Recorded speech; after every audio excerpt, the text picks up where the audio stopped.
Hey everybody, hope you're all doing well. My name is Varun Patel. I am Blue Hand Coding on TikTok, and this is lesson 4 of my little course here on teach.tv. Unfortunately, this lesson will not be streamed. It'll go up as a recorded video. So unfortunately, that means I won't be able to interact with you guys as much as I would have. So what that means is that if you would like to reach out to me with any questions about things we covered in this course, you can always head over to my page on teach.tv and you'll find all the appropriate socials to reach out to me. You can also save your questions for our next live stream, and I'll be happy to go over all the contents of this lesson if that is necessary.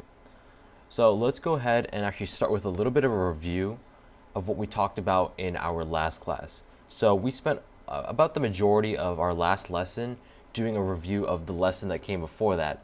So that means we touched upon comparison operators, Boolean operators, and this whole general idea of Booleans.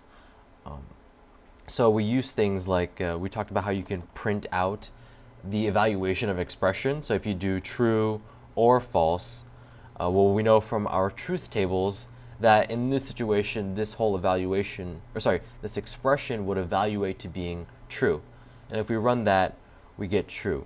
So we used our print statements and our Boolean data types to sort of observe how these Boolean operators really work within the scope of our programming. We also reaffirmed our understanding of our if statements and our elif statements. How do we do that? Well, we created a simple game of rock, paper, scissors. And we also use this as a way to solidify our usage of our input function. So we used a little bit of logic, and I can go ahead and go over this. So we started by checking to see if both players picked the same element first, and if it did, it was a tie. And then we used player one's choice to sort of build these nested if statements, right? These if statements that are falling underneath each other of the choices that player two would then make. So this was our sort of our final sort of touch upon if statements. And we did have a little bit with comparison operators. So we're using this equal to sign to check the player's different choices. And we're going to definitely continue to build on this game. So right now it only works for one round. But what happens if we want to scale that up and add more features to it, add more rounds to it? We also created a simple program last class that takes our age and then allows us to determine which voting category we fall over. And I don't think I can pull that up yet. But if you remember correctly, we would give the computer our age. It would say if we're 18 to 24, we fall within this young voting category. If we're 65 and older, then we fall under a senior voting category. Otherwise, we're not within any of the defined voting categories.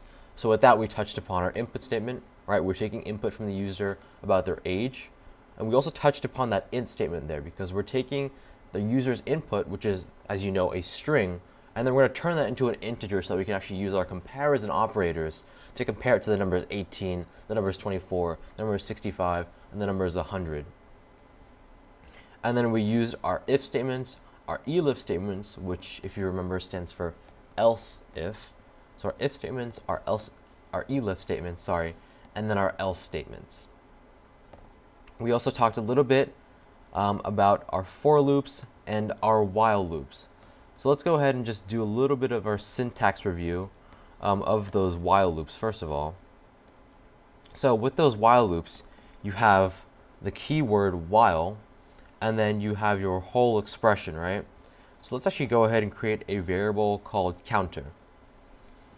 And we're going to say while counter is less than 10, right? So that's our whole expression. And as I mentioned several times throughout all of the lessons, I have a tendency to put these parentheses around my expression. You don't have to do that. This is also valid, and you'll probably see that more often, but I like to do this for the sake of readability, which, as I cannot stop emphasizing, is one of the most important things that you should prioritize, readability of your code. So we have the while keyword, we have our expression, and then we're going to put a colon, and if you remember, if we press enter, it tabs us in, right? Because Python is all about this sort of hierarchy that is built upon by these tabs and these spaces. So cool. While our counter is less than 10, let's just go ahead and print counter is less than 10. I'm going to go ahead and run this, and you may remember that last time Our last lesson, I did something really similar to this, and we had what is called an infinite loop. So you see this loop is just not stopping. My code is just going on and on and on and on. Why is that? Well, if you look at this, while whatever this expression evaluates to is true, it's going to keep doing this. Well, counter is 0. That's basically saying, while 0 is less than 10. Well, that is always going to be true. 0 is always going to be less than 10. So that's why this loop will always continue running and running and running. What happens, I'm going to go ahead and stop this. What happens if I want this loop to just not go on for, all of eternity? Well, what I can do is I can sort of increment this counter value. I can add 1 to it. How do I do that? Well, I could do this plus equals 1. And if I run that, we'll see that counter only goes up, our loop only runs for, I think it's 10 times. So 1, 2, 3, 4, 5, 6, 7, 8, 9, 10. So yeah, it runs for 10 times. And then it stops. It stops why? Because at some point this counter value has increased to the point where it's no longer less than 10. So what is this doing again? I know we had a little bit of confusion in our last class. So basically this plus equals thing is just saying, hey, our counter variable, right?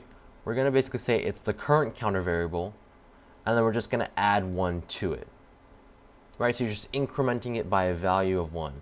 So when you go around this while loop, the first time it's 0, add 1, then it's 1, then it's 2, then it's 3, then it's 4, then it's 5, then it's 6, then it's 7, then it's 8, then it's 9, then it's 10. But once that counter value has been incremented to the value of 10, your loop stops. Why? Because you get something like this. Is 10 less than 10? No. So there you go.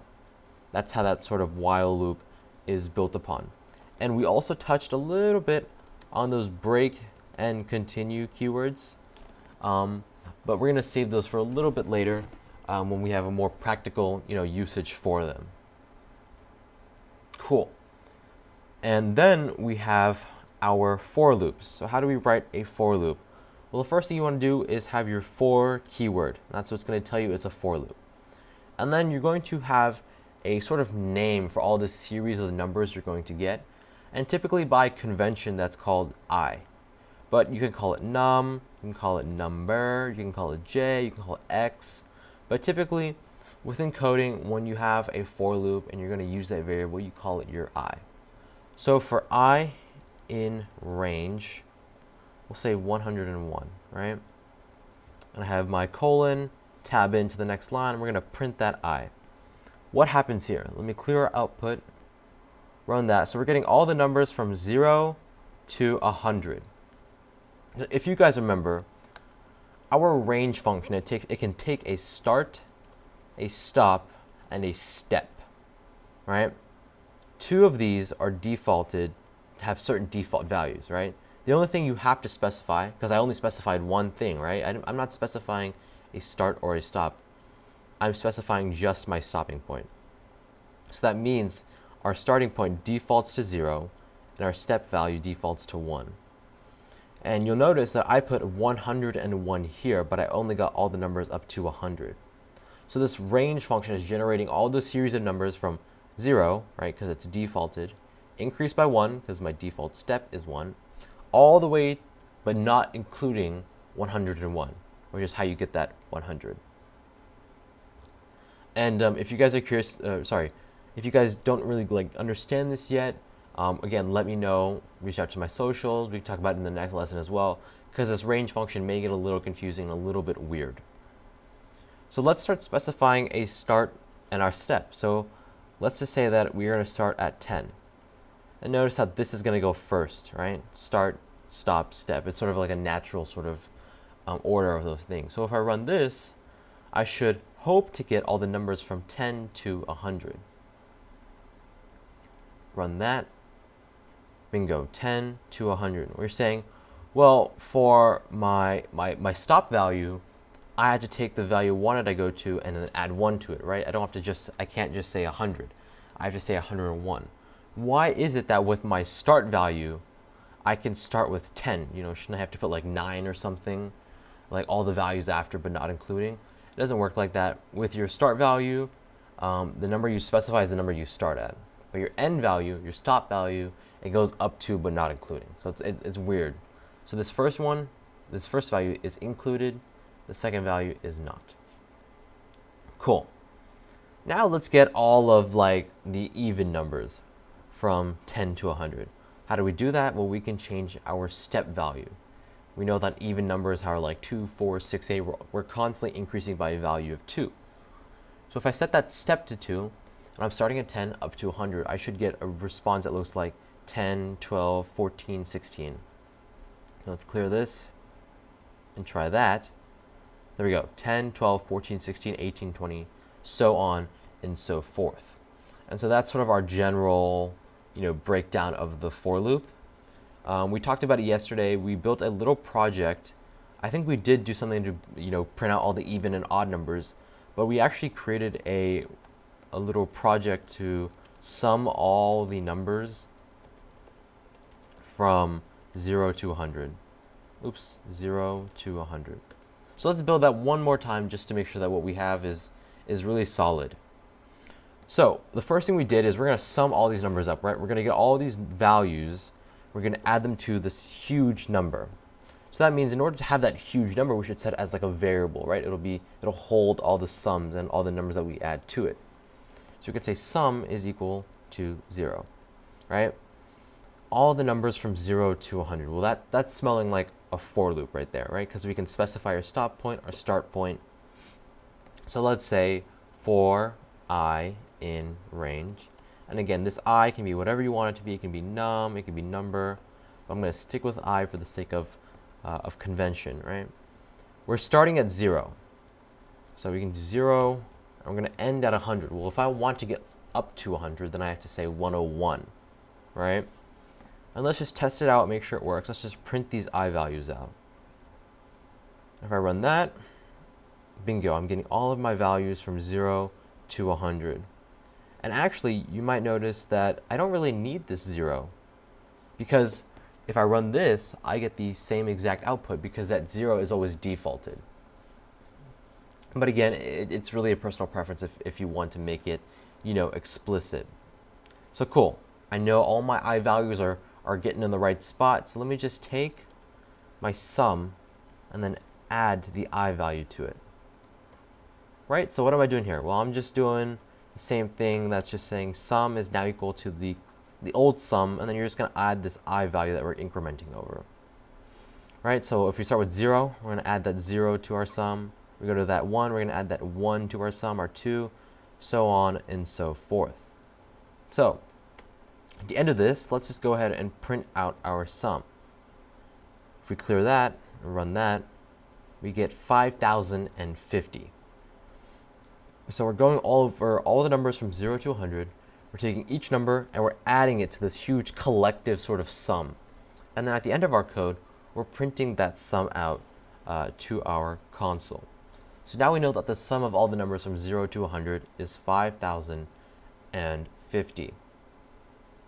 Yesterday, we also used the while loop to sort of build a password validation system, right? So we're constantly checking to see if the user has the right password, and if they've already made 5 attempts, then we automatically lock them out of the system. So we used our while loops there for that sort of situation. And of course, the main thing to note between our while loops and our for loops is their usage, right? So you see that with our for loop, as the programmer, I'm able to define a sort of set of values that we're going over. However, with a while loop, you're not defining a set of values to sort of, iterate over. You're actually just determining an expression, right? And as long as that expression comes out to being true, then you're going to continue going on with the loop. So you don't have the control over how many times that loop sort of goes for. Okay, awesome. So now that we've gone over our sort of review of lesson 3, let's go ahead and move over to our lesson 4 REPL. And let's start by just doing what we did in last class. We're going to review, review, review. So we're going to keep building on what we're trying to learn with our loops. So the first thing I want to do with you guys is let's create a for loop, right? That prints the first 10 numbers backwards.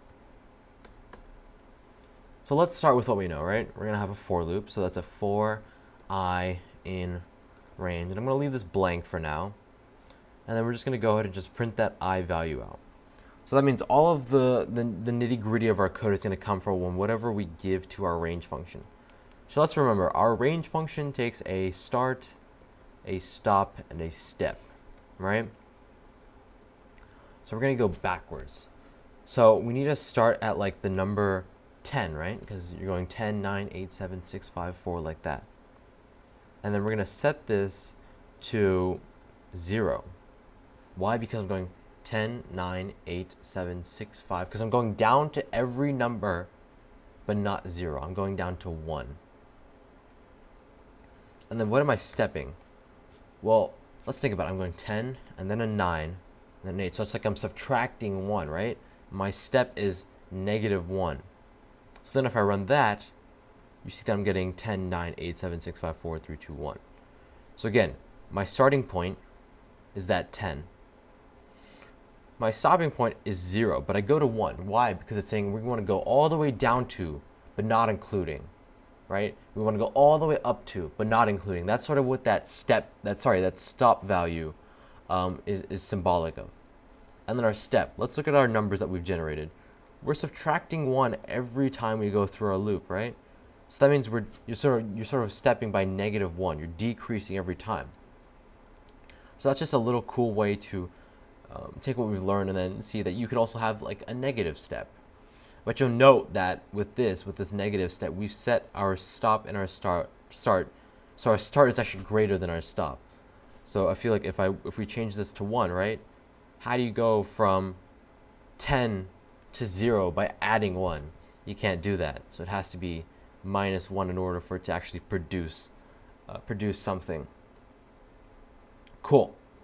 Now we're going to make a program that continuously takes input from the user, or actually continuously takes a number from the user and then adds it to a collective sum. So this is sort of like the project where we're adding all the numbers from 0 to 100, except we're going to just allow the user to enter as many numbers as they want to, right? So let's think about this, right? We're going to give the user the ability to enter as many numbers as they want to. So we really don't have control over the amount of times we're going to let our loop run. So that means a for loop wouldn't be the best choice, but we could use a while loop, right? We can ask the user, would you like to add a new number? And as long as they answer yes to that, then we can continue, taking their number, adding it to the sum. And then once they finally say no, then we can print that sum out. Okay, so let's see. Make a program that continuously takes a number from the user. Okay, so let's create like a huge variable sum, right? Just like we did with the 0 to 100 thing. So we're going to have sum is equal to 0. And we're going to ask our user, right? We're going to say user choice is equal to the input. Would you like to add a number to the sum? Right? Okay. And then we're going to say while that user choice, right? And we're going to use our comparison operators here. So while our user choice is yes, while they're saying yes, well, actually let's just make it y so it's easier to type. While they're saying y, which means yes, we're going to, what are we going to do? Then we're going to take their number, right? User number is equal to the input of what number would you like to use, right? Okay, so then they've given us our number. And then we have to add that number to our sum. How can we do that? Well, you already know we have our plus equals, and we're going to add our user number to our sum. Well, you might be saying, wait, that's not going to work. Our input function always gives our answer to us in the form of, or sort of our response or return value to us in terms of a string. You can't add a string to a number, right? Because this is an integer. So let's go ahead and cast this int, and we'll turn it into an integer value. Okay? Let's see what we're missing, right? So we're going to start by taking their input. Okay, they're going to add a number, right? Okay, so that means we have to ask for the input again. Do they want to add another number? We make sure that's under the loop, like so. So let's go over what this is doing, right? I have my sum variable, which is holding in like all the values I'm adding together, right? That's the final sort of answer to this problem. That's the thing I'm going to print out to the console. I'm going to start by saying, hey, would you like to add a number? Let's say they put y, right? Is my user choice equal to y then? Yes. Then it's going to ask for the number they want to give us. Our user is going to type in whatever the number they want. We're going to turn that into an integer and then add it to our sum. And then we have to ask them again, would you like to add a number to the sum? Right? So this is that user choice variable that we had right here. And it's going to check to see if this is y, right? Because as long as this comes out to being true, as long as it comes out to being y, it'll keep looping. So then I'm going to go ahead and run this. Let's see how that happens. Actually, let me clear that and then run it. Would you like to add a number to the sum? Yes. What number would you like to use? Let's say 100. Would you like to add a number to the sum? So it's looping back and then asking us again, right? So what if I want to say no now? I'll put n. You can put anything. It exits. Well, we wanted to print out that sum for us, right? We wanted that once we exit this loop, right? Once we finally say no, then we get to a point where it's going to print out the sum of your numbers is placeholder, format the string, and then boom, sum. Let's put a period there. Now let's try that. Clear our output. Would you like to add a number to the sum? Yes. What number would you like to use? So we use 235, right? Would you like to add another number to the sum? Yes, I'll use 100 this time. Would you like to add another number to the sum? No. The sum of your numbers is 335. And that makes sense, right? Because I had that 235 right here, and then that 100 right here. So if we created a program that allows our user to continuously add as many numbers as they want to, and then get the sum of all those numbers. Why did we use a while loop, though? We used a while loop because that user has the ability to add as many numbers as they want to, right? We don't have control over how many times we get to go through that loop. So that's why a while loop makes the best choice, or makes the most sense, because it'll just keep running as long as they keep saying yes. And after they say no, and even if they put nothing else, right? Let's see, I put yes for the first one, right? We put whatever number, and I just type in gibberish. It'll still exit, right? Because the only thing that matters is if it's yes. If it's anything else, then it'll just break out of the loop and then print the sum. So there we go. There's our little practice there with the loops. So we talked about our for loops by doing everything from 10 to 1 backwards, right? We worked with our start, our stop, and our step. We used our while loops again to take a number from the user again and again and again, and then add the numbers they give us into this huge collective sort of sum. And this is actually really similar to what we did in lesson 3 with that whole like password validation thing, because you're constantly checking to see if they have like the right password. If they don't, the logic sort of ties in with this well. So now that we've gone ahead and covered all of lesson 3 material, let's start talking about what I wanted to do in this lesson. And of course, if you guys would like to see more loop stuff, because again, I know it can be a little bit hard to understand, make sure to practice, right? Try to create different practice problems for yourself, some different ideas, and just try to code them out. You can create the rebels by going over here, making, like a test loops.py or whatever. But if that doesn't sort of make that click for you, I'm always available. This has all of my appropriate links, and you can always save your question for next class, and I'll be happy to go over the stuff we talked about here. So today's main lesson is to build upon what we know, and let's talk about something really important in programming called a function, right? Well, you guys may be a little familiar with this idea of functions because we've used a bunch of them now. We've used print, we've used str, we've used int, we've used input, right? These are some of the major functions that we've used. How do we know that they're functions? Well, they have like this name, right? This is like the name of the function. We have our print, str, in, input functions. And then we have these parentheses. And what do we usually put inside these parentheses? Well, we put different things, right? For our print statement, we put whatever we want to print to the output. With our str function, we usually put like a number. With our int function, we take like a string that has like a number inside of it. And with our input, we put like the different prompts that we want to ask the user. So all of these functions can take a sort of input, right? We're giving this to them, and then it's able to execute a certain amount of code, right? Because behind this print statement, there's so much going on behind the scenes. So this is sort of like building on top of that, right? It's an extra step, and underneath all that, we're running this sort of huge amount of code. So think of a function as a way to repeat a certain block of code over and over and over and over, but you use that function so you don't have to type that block of code over and over and over. You just reference that function. So let's go ahead and learn how to create a function.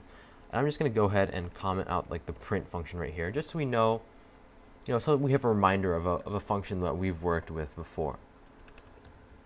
So the way to create a function is to use the word def. Now this def here is it's like short for define, right? So we're gonna define a function called, and then we have to create a function name.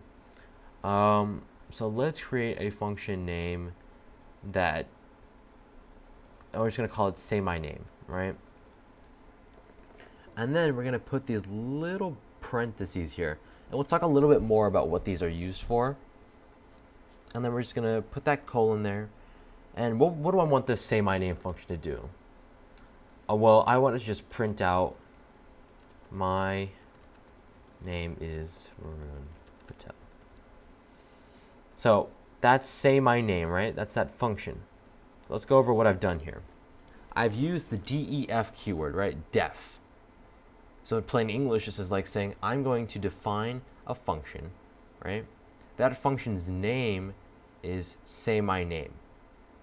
And then everything that's sort of indented underneath that, my function will do this.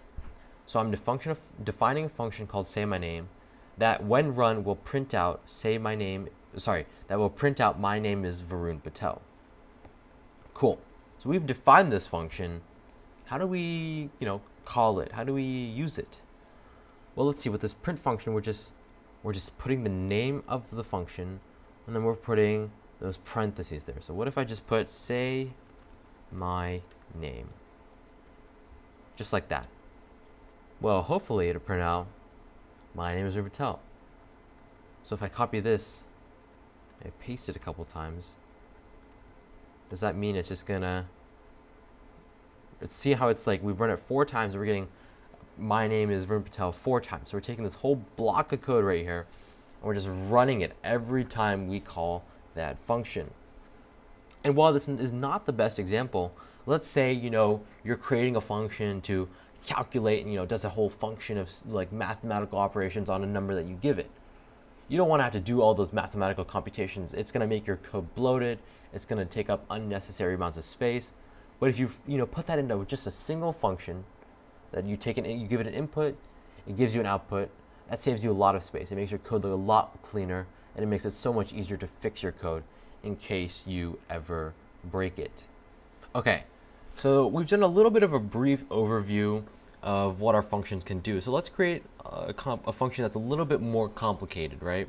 That's a little bit past this sort of print statement. Let's just create a function that just prints out the sum of all the numbers from 0 to 100. Let's just take what we have with that for loop, right? And let's just put it underneath a function. And so we're going to say, remember we had our sum is equal to 0, and you'll see that I'm indented, right? Because I got to show that natural hierarchy, right? The code that I'm going to write falls underneath the definition of this say my name. Actually, we'll say sum to 100 function.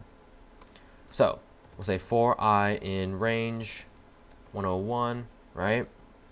We'll just add that to our sum. We're going to print that sum out. So nothing different from what we did, but I just want to show how we have to indent to create this natural hierarchy. So if you look at this, you can tell, okay, this sum plus 1, that falls underneath this for loop, right? Because it's indented in. But this whole block of code, like that whole chunk of code in general, falls underneath the whole definition of this sum to 100 function, right? So let's go ahead and just print out this sum to 100. Let's just call it, right? So how do we call it again? The name and then the parentheses. There we go. And every time we run this, we're running that for loop inside our function definition. Just like that. Okay, that's awesome. You'll note that unlike, when I called my print function, my input function, all those functions that, we understand now, I gave it something, right? I gave it a sort of input. And just like in math, if you have like f of x is equal to whatever equation, you give it that x value, it returns you a y value. So how do we give our functions, how do we give ourselves the ability, rather, to give values to our functions? So we're going to create, we're going to talk about something called arguments and parameters. So let's get rid of this. Let's create another function, right? And we're just going to say, we're going to call it the same thing actually. We're going to call it sum to number. Actually, we'll call it number sum. Yeah. Right? And we're just going to leave it like that. What I want to do with this function is, let's say we give it the number 10. I want it to give us a sum of all the numbers from 0 to 10, like that. So we have the ability to give it a number. So that means that whenever we call it, what I want it to do is say, hey, number sum up to 10. Number sum up to, like 5, right? Or 6 or whatever. And we get that number sum. So let's create sort of a general format. So let's open up that for I in range again. Oh, sorry, let's have that sum rather. And then for I in range. We'll leave that blank, right? Because that's something that the user has to give us. We're going to say sum plus or equals I. We're going to print I out. Cool. Okay, so how do we pass in our arguments, right? Pass in that input. Well, the first thing we have to do is within the definition, right? Because this is this whole chunk of code that I've highlighted. That's the definition for our function.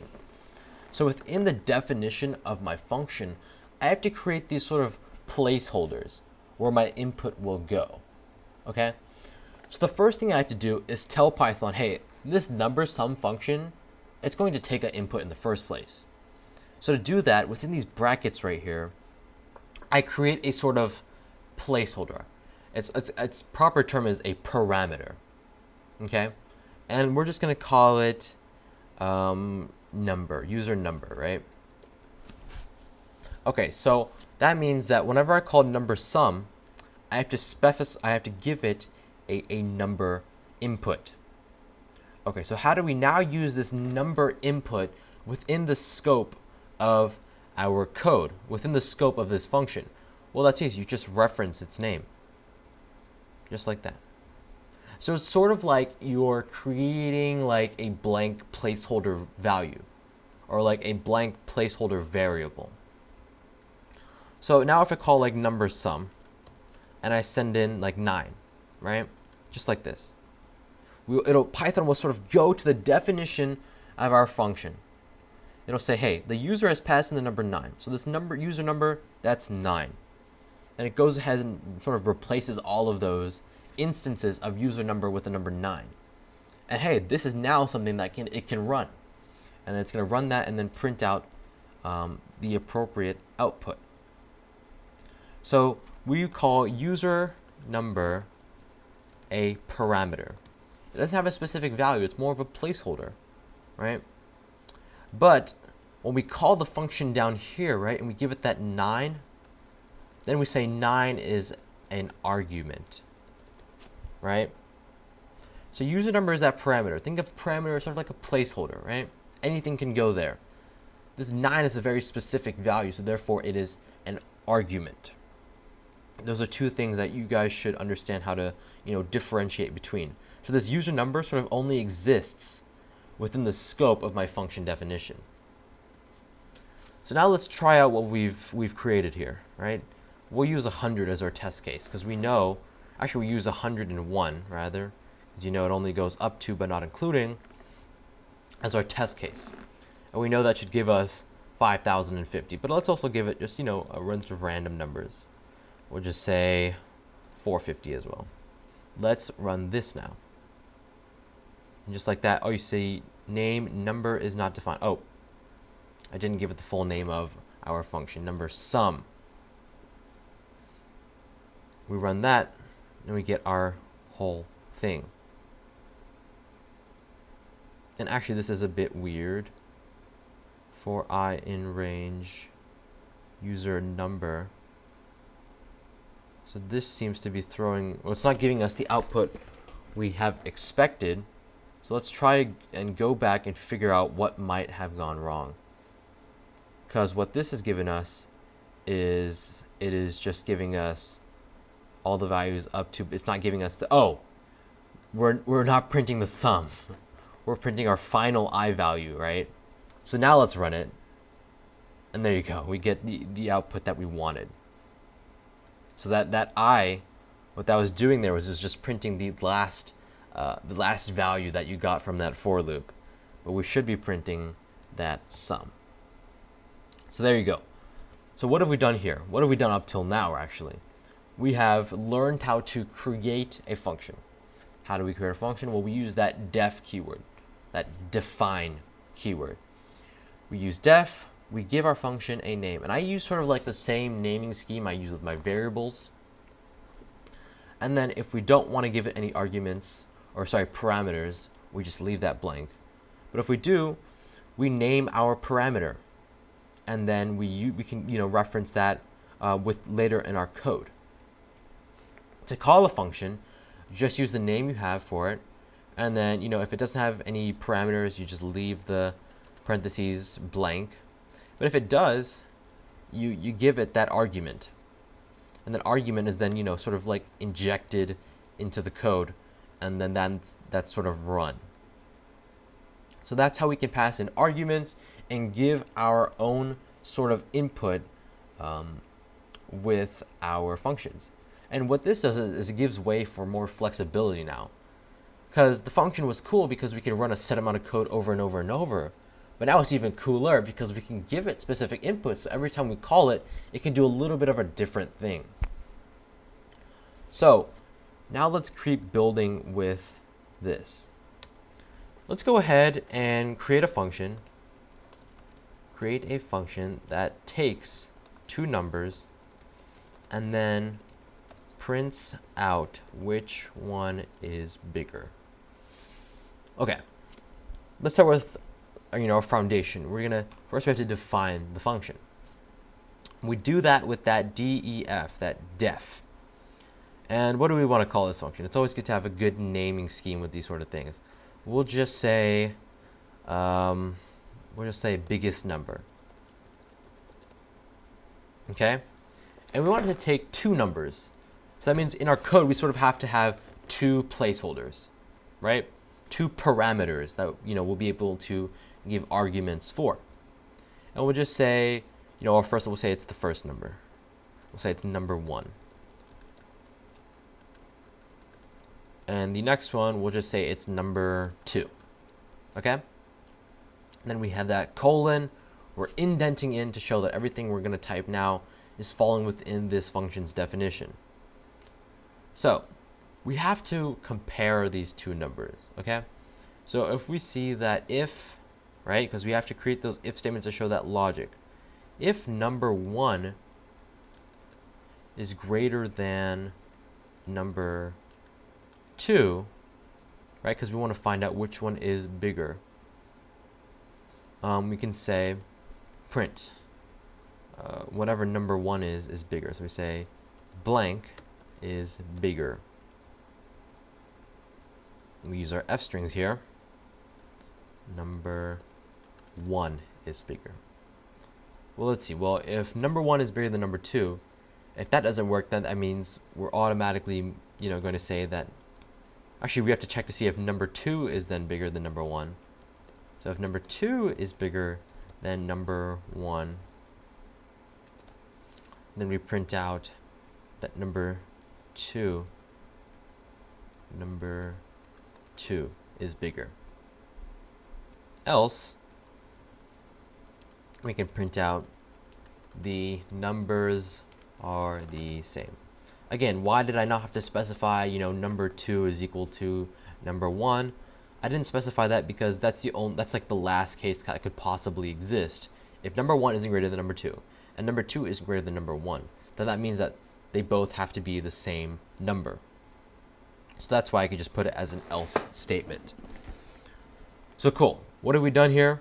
Well, we've used our if statements, right? And we used our comparison operator. So this sort of chunk of the code right here should look, pretty familiar. You guys should be pretty comfortable with reading that. And you'll see that we are now defining a biggest number function that takes 2 parameters, or rather has 2 parameters, number 1 and number 2. It's going to take those numbers, whatever we give the value for them, and it's going to compare them and tell me which one is bigger or if they're the same. So now let's call it. And actually, I'm going to call this function but not give it any arguments, right? I'm not going to specify what number 1 and number 2 are. Let's run that and then see what happens. I get an error. It's giving me a type error. Biggest number, right? So we know it's referring to this, right? Because it's also saying line 13. It's referring to this right here. Missing 2 required positional arguments, number 1 and number 2.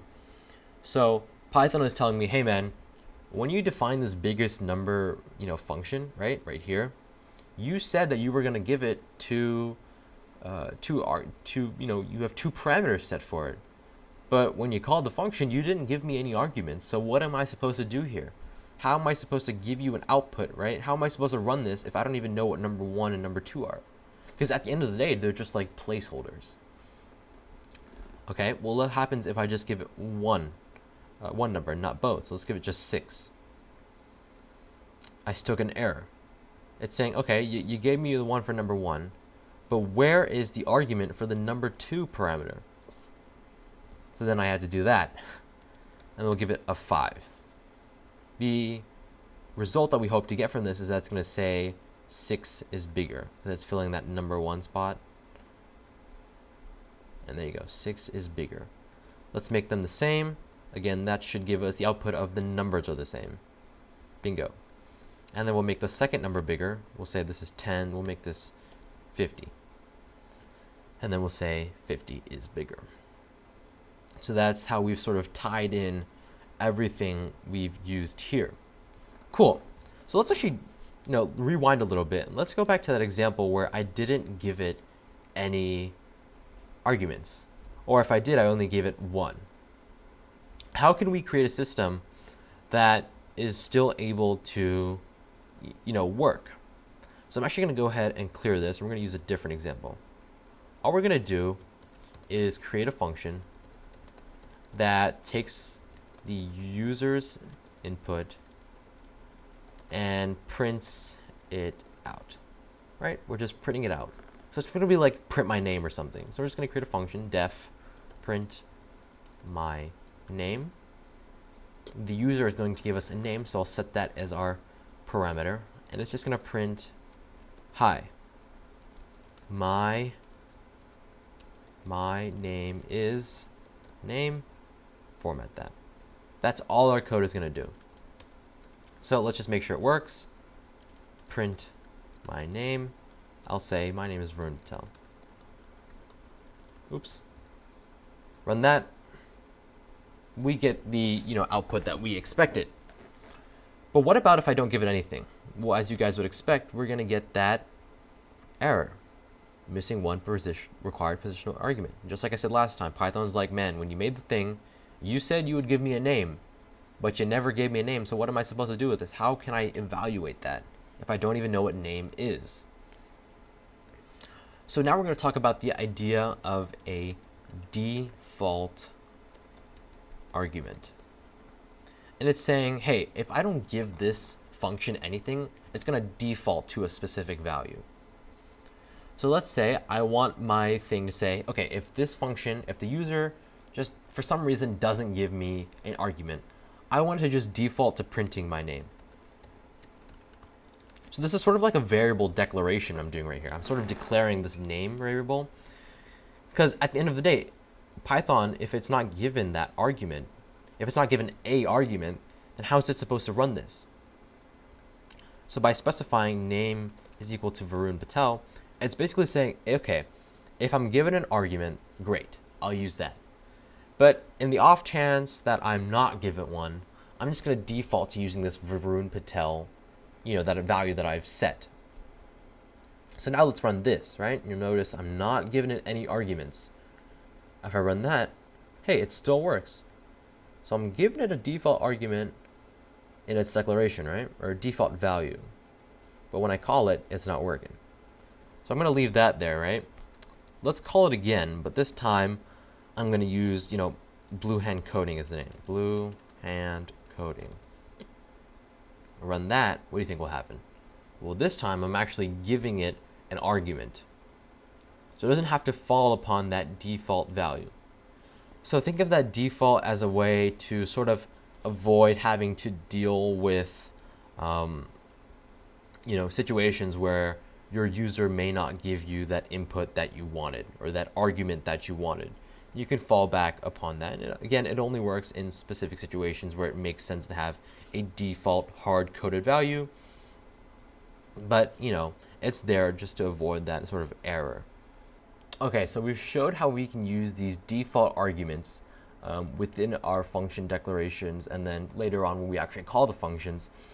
So let's get a little bit more practice with this. Let's actually go back and touch upon an example, a little practice example that we've been using back from the first lesson, and that's where we create a function that takes the user's age and the age they want to be, and then tells them how long until they reach that age. So this is going to tie upon a bunch of things right here. So what I mean by this sort of prompt is, let's say it asks me how old am I? I'm going to say 17. It's sort of like answering this curiosity of how many years until I turn whatever age. So let's say I want to know how many years until I'm 65 or whatever. It's just going to go ahead and do that simple subtraction for me. That's 65 minus 17. And then it's going to go ahead and give me that output. So create a function that takes the user's age and the age they want to be, and then tells them how long until they reach that age. Okay. So first, let's define our function. How do we use that? Well, we use our, my REPL disconnected. But anyway, we use our def keyword, right? Our define keyword. We're going to take the user's age. We'll just say years till age. Years till certain age. Okay? And we're going to take, we're going to take user's age and the age they want to be. So we're going to say user's age, and then we're going to have desired age. Pretty simple. So let's say the user gives us 17 and the desired age is 65. So we're just going to subtract the two. So we're just going to say, the difference in years, that's just my desired age minus my current age, my user's age, right? And then we'll just print out you will be, because remember we have our desired age in placeholder years, and then we have that difference in years. So let's format that desired age. So it's like saying you will be 30 in 13 years. So we have difference in years. I'll move this over a little bit. So this is basically all that our function really needs to do. So now let's go ahead and underneath that, we can start taking input from the user. So we'll just say user age. That's going to be an input. We're going to say how old are you, right? And then we're going to have their desired age. Desired age is equal to the input. How old do you want to be?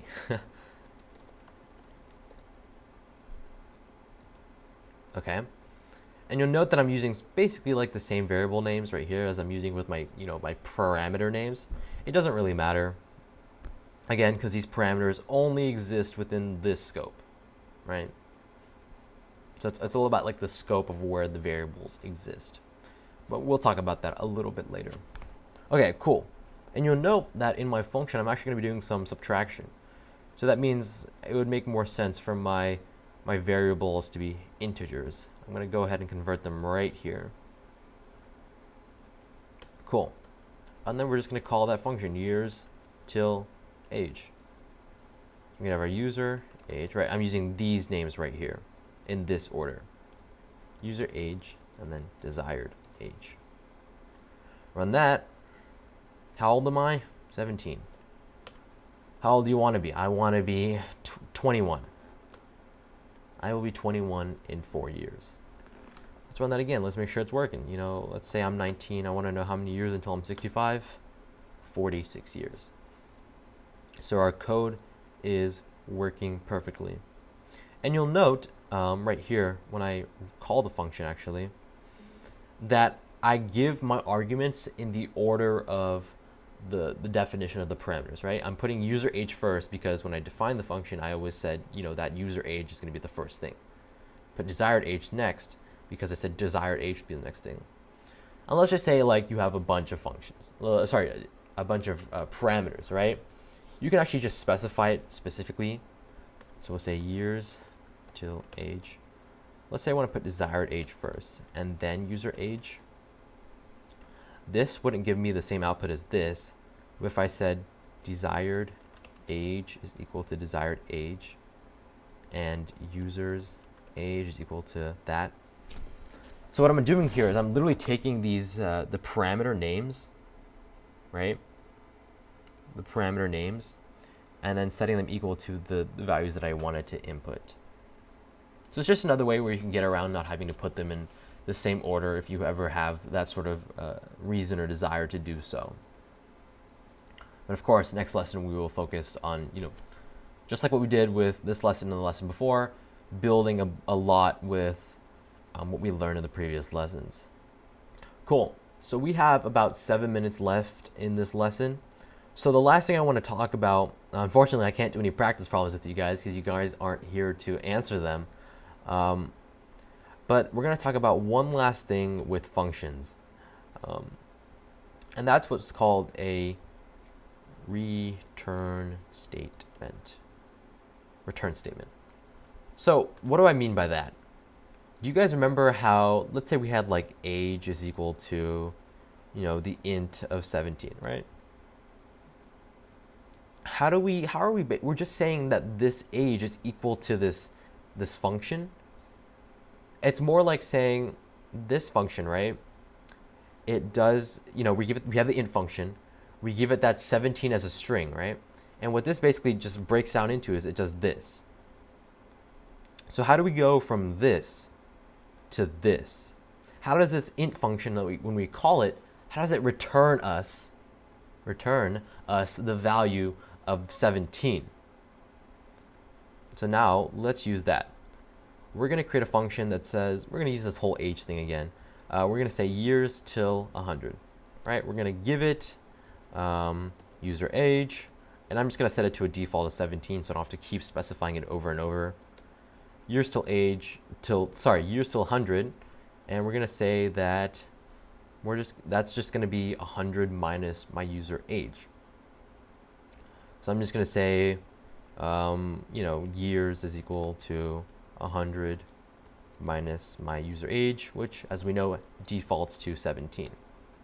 So what do I do from here, right? What ability do I have to save this to like a variable or something? I use a return statement. So my function is going to return the years.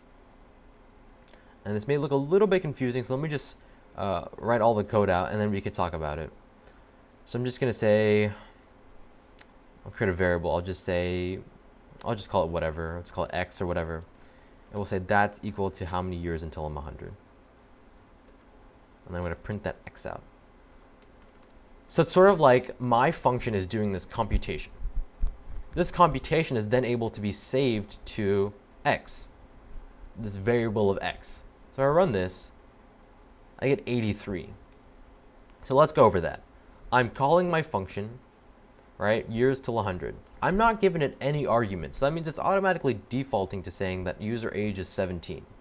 Right, so it's going to look like this to Python, right? Years is equal to 100 minus 17. Well, we know that's 83, right? So we know that years is now 83, so it's going to return this 83. It sort of gives that value.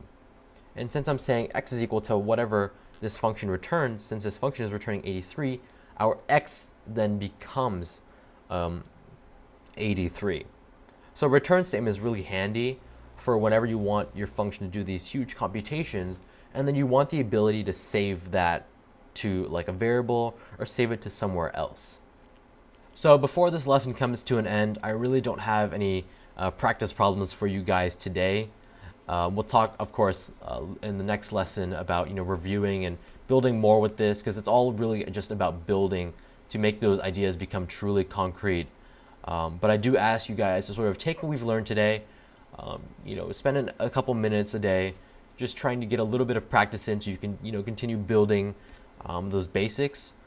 I also implore you guys to check out the earlier lessons. Make sure that the things we covered in lessons 1 and lessons 2, remember our mathematical operators, our Boolean operators, that you really take the time to understand them, because they truly are the foundation for everything that we are going to continue to learn. Of course, if you have any questions, as I've said now, I think this is my third time saying it, my socials are all available on my teach.tv profile page. I'd be happy to answer any questions you guys have. I personally like messages on Instagram and Discord, but any platform works for me. So take care of yourselves. I'm really sad that I wasn't able to have this lesson in a live format that we could all enjoy.